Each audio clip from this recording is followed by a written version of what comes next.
Most Australians have no idea where they actually rank on wealth in this country, they guess.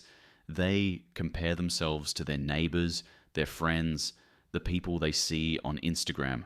And almost everyone gets it wrong. Some people think they're doing fine when they're actually struggling. Others think they're struggling when they're already wealthy by Australian standards. Today, I'm going to break down what life actually looks like at 3 net worth levels: $100,000, $1 million, and $5 million. Real numbers, real lifestyles, real percentile rankings. By the end of this video, you'll know exactly where you sit, what each level genuinely buys you, and which level is where the wealth game in this country fundamentally changes. Before we dive into the levels, let's get one thing straight. Net worth is everything you own minus everything you owe. Your home, your super, your investments, your business, minus your mortgage, your loans, your credit card debt. Most Australians focus on income because it's visible, your salary, your business profit. But income is what you earn. Net worth is what you keep. And the two are completely different. There are Australians earning $300,000 a year with a net worth of $200,000 because they spend everything. And there are Australians earning $90,000 a year with a net worth of $2 million because they don't. Net worth is the real scoreboard. Income just tells you how fast you're filling the bucket. Net worth tells you how much is actually in it. Let's start at $100,000 net worth. This puts you in roughly the bottom 40% of Australian households. The median Australian household has a net worth of around $580,000. But that figure is heavily skewed by property. If we strip out the family home, the median household has less than $200,000 in actual wealth. So $100,000 is genuinely below average. But it's where a huge chunk of working Australians actually sit, and there's no shame in being here. It's where almost everyone starts. Who is this person? Usually someone in their late 20s to mid-30s. They might own a car worth $15,000. They have around $30,000 in super, maybe $5,000 in a savings account, a partial deposit toward a home. They might be renting an apartment in a suburb 15 to 20 kilometers from the CBD. Or they've just bought their first place with a 90% mortgage and they're feeling the weight of that loan every single month. They drive an old car. They eat out occasionally, but they're conscious of the price. Holidays involve domestic flights and Airbnbs, not international business class. Life at $100,000 net worth doesn't feel wealthy. It feels like working hard and treading water. Every bill matters. A surprise $2,000 expense is a real problem. A broken car, a sick pet, a quarterly insurance hit. Retirement feels theoretical. The idea of being financially secure feels decades away. The trap at this level is staying here for years because lifestyle inflation eats every pay rise. Every promotion turns into a nicer car, a better apartment, more dining out. The money flows through them, not to them. Here's the structural reality at $100,000. You don't have a wealth problem. You have an income management problem. Structures don't help you at this level. They cost more than they save. What helps at this level is budgeting. You need brutal clarity about where your money goes, automatic savings before you see your pay, and protecting your future self from your current self. The first $100,000 is the hardest $100,000 you'll ever build. It involves discipline, sacrifice, and time. But once you build it, the next one comes faster. After 3 or 4 cycles of this, you start to compound. The key is just getting there. Now let's jump to $1 million net worth. This puts you in the top 25% of Australian households. You're officially a millionaire. And here's the surprise. It doesn't feel like the movies. Who is this person? Often a professional couple in their 40s to early 50s. They own a home worth maybe $1.5 million with $400,000 still owing on the mortgage. They have $400,000 to $500,000 in combined super. They might have one investment property, perhaps in a regional centre or an outer suburb, and a small share portfolio. They've worked hard for 20 years. They've made good decisions mostly. They've avoided major financial disasters. They've gotten lucky on property timing. They live in a comfortable suburb. The kids go to a good public school or a low-fee private school. They drive nicer cars now. They holiday in Europe once every couple of years. Life at $1 million net worth feels comfortable but not wealthy. They can afford things. They don't worry about a $2,000 surprise expense. They have some financial breathing room.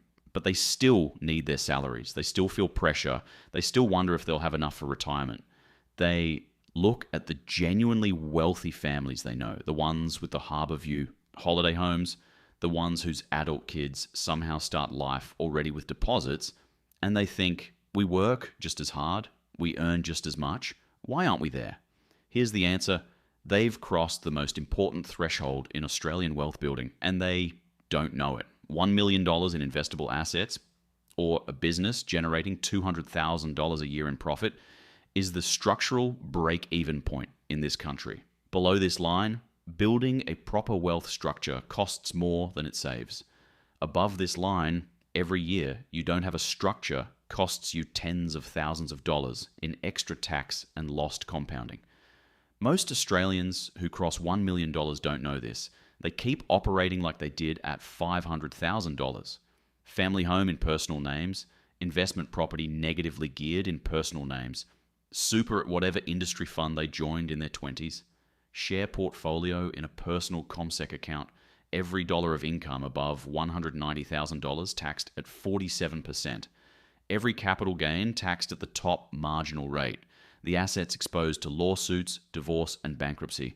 This is the level where the divergence happens. The families that cross $1 million and immediately start building structure, a discretionary trust, a bucket company, an SMSF, possibly a PAF, compound at 2 to 3 times the rate of families that don't. After 10 years, the structured family is $500,000 ahead. After 20 years, they're $3 to $5 million ahead. Same starting wealth. Completely different outcomes. The wealthy aren't smarter than the families that plateau at $1 million. They just understood at this exact moment that the rules of the game had changed. That's the lesson of this level. Crossing $1 million isn't the destination. It's the moment the real game begins. At $5 million net worth, you're in the top 5% of Australian households. This is genuinely wealthy by Australian standards. Who is this? Often a business owner who has built a successful operating business over 15 to 20 years, a medical practice, a trades company, a consulting firm, a manufacturing operation, a property development outfit, or a senior professional couple, surgeons, partners at law firms, senior executives with significant super balances, multiple properties, and meaningful investments outside super, or a property investor who has built a portfolio of 4 to 6 properties over 2 decades. They live in an established, desirable suburb. The family home is in the $2 to $3 million range. There's a second property. It's a holiday home on the coast, an apartment in the city, or an investment property. The kids attend a private school. The car is a current model BMW, Audi, or Lexus. Not a Ferrari, not a Flex, just a quietly nice car. Holidays are international and unhurried. 2 weeks in Italy, a month in Japan, business class for the long flights. Life at $5 million net worth genuinely looks different in real ways. The kids' education is comfortable, not a stretch. Retirement is fully funded. The kids will get a meaningful inheritance. The financial pressure that defined the earlier levels is gone. But here's what most Australians don't realise about this tier. The difference between $5 million held badly and $5 million held in a proper structure is enormous. We covered this in the last video, the family office structure. Operating company, family trust, bucket company, SMSF, PAF. Same $5 million in assets, completely different outcomes.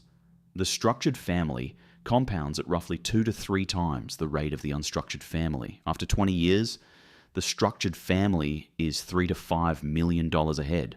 After 30 years, the gap is closer to $10 million. The lifestyle at $5 million looks similar across both families on the outside. The houses look the same, the schools are the same, the holidays look the same. But the wealth trajectory looks nothing alike. The unstructured $5 million family is losing approximately $80,000 to $100,000 every year in unnecessary tax.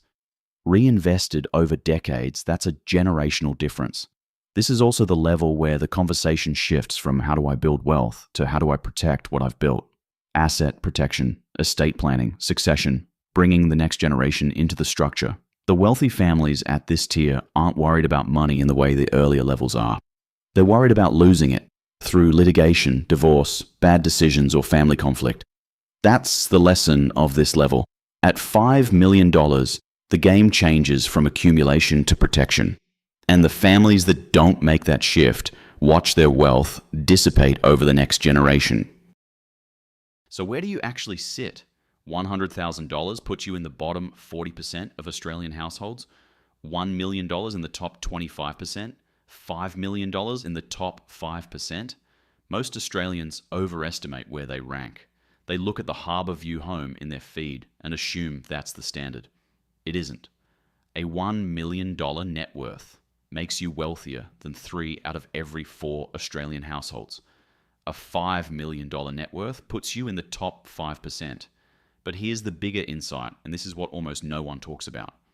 The dollar difference between each level matters less than the structural difference.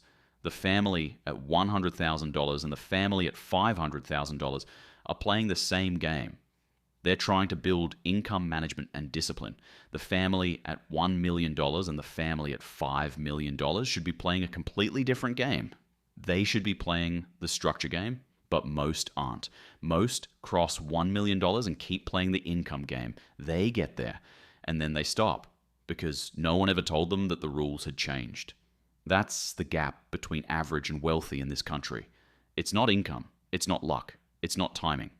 It's the moment, somewhere around $1 million in investable assets, when one family starts building structure and the other doesn't. Where you sit on net worth tells you where you are. What you do about it tells you where you're going. That's the breakdown. If this was useful, hit the like button. It genuinely helps the channel reach more Australians who need to see this. Subscribe so you don't miss what's coming, and drop a comment below telling me what topic you want me to break down next.